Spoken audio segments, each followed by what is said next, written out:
We provide you the platform to turn your dreams into reality. Give wings to your aspirations with KR Mangalam University. اگر کہیں پر گانا یا واہیات گانے ہیں اس پر اپنے کانوں کو بند کر لیتا ہے تو جب وہ اس دنیا سے چلے جاتا تو جنت میں ایک حور دو حوریں اس کے سر کے پاس دو حوریں اس کے پیروں کے پاس اور ایسی حوریں ہوں گی کہ اگر وہ گانا گائیں گے تو مردے زندہ ہو جائیں گے.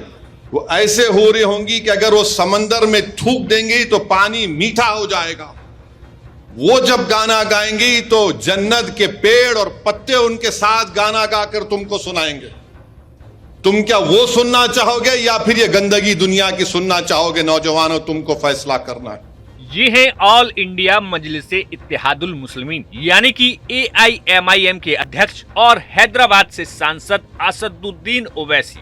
ویسے تو اسد الدین اویسی اپنے بیانوں کے لیے اکثر چرچاؤں میں رہتے ہیں، لیکن بڑی بات یہ ہے کہ اب تک اویسی کو آپ نے تتھیوں کے آدھار پر اور تمام باتوں پر باتیں کرتے ہوئے سنا ہوگا، لیکن اس بار اویسی نے ایسی بات کہی جسے سن کر ہر کوئی اپنا ماتھا پکڑ رہا ہے. جی ہاں، ہم بات کر رہے ہیں وقف قانون کو لے کر آندھرا پردیش میں ہوئی ایک سبھا کی، جہاں پر اویسی نے دھارمک گیان کو اس طریقے سے لوگوں کو دیا، اس کے بعد تو جیسے کائنات ہی پلٹ گئی. دراصل اویسی گجرات کے احمد آباد میں ہوئی گھٹنا کو لے کر ذکر کر رہے تھے، یواؤں کو بتا رہے تھے کہ کس طریقے سے جو ودیشی سنگیت ہے یا ودیشی میوزک ہے اس سے بچے رہنا ہے، اور انہوں نے جو اس کے بعد کہا اسے سن کر آپ چونک جائیں گے. اویسی کہہ رہے ہیں کہ ودیشی سنگیت کو سنتے ہی جو اپنے کان بند کر لیتا ہے اس کے سر کے پاس دو حوریں رہتی ہیں، دو حوریں پیر کے پاس، اور وہ حوریں ایسی حوریں کہ جو پھونک دے تو زندہ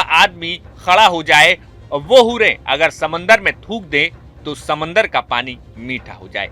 کہ گانے سننے سے منافقت اور نفاق بڑھتا ہے.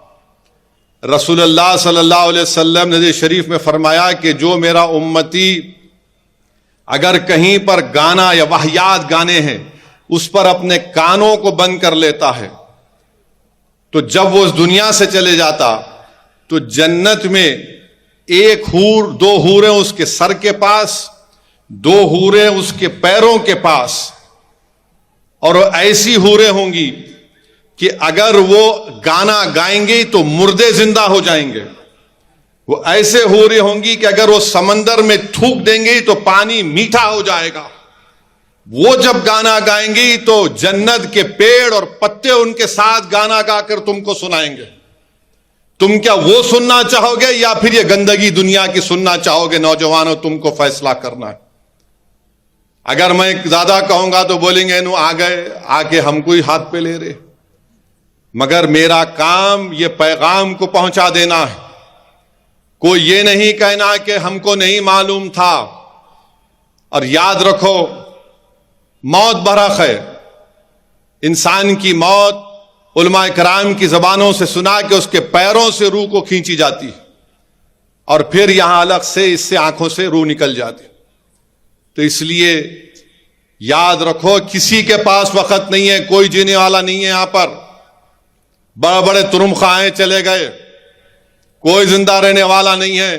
اگر کوئی وقت کا چیف منسٹر، وقت کا MP، وقت کا پرائم منسٹر بول رہا ہے کہ میں ظلم کر کے 100 سال 200 سال زندہ رہوں گا، کوئی زندہ نہیں رہتا. چنگیز خان زندہ نہیں رہا تو وقت کے ظالم کہاں زندہ رہنے والے. تو میرے عزیز دوستوں اور بزرگوں، نوجوانوں، ٹائم کم ہے. اپنی زندگی کا جو بھی لمحہ، بلکہ میں نے اہل اللہ کی زبان سے سنا کہ تم اللہ کا شکر اس طرح ادا کرو کہ اگر تم ایک سانس بھی لیے تو الحمدللہ بولو. تو میرے عزیز دوستوں اور بزرگوں، یہ کام آپ کو ہم کو کرنا ہے. اب اصل مدعے پہ جو آپ اور ہم جمع ہوئے ہیں وہ ہے اس وقف ترمیمی قانون کے خلاف.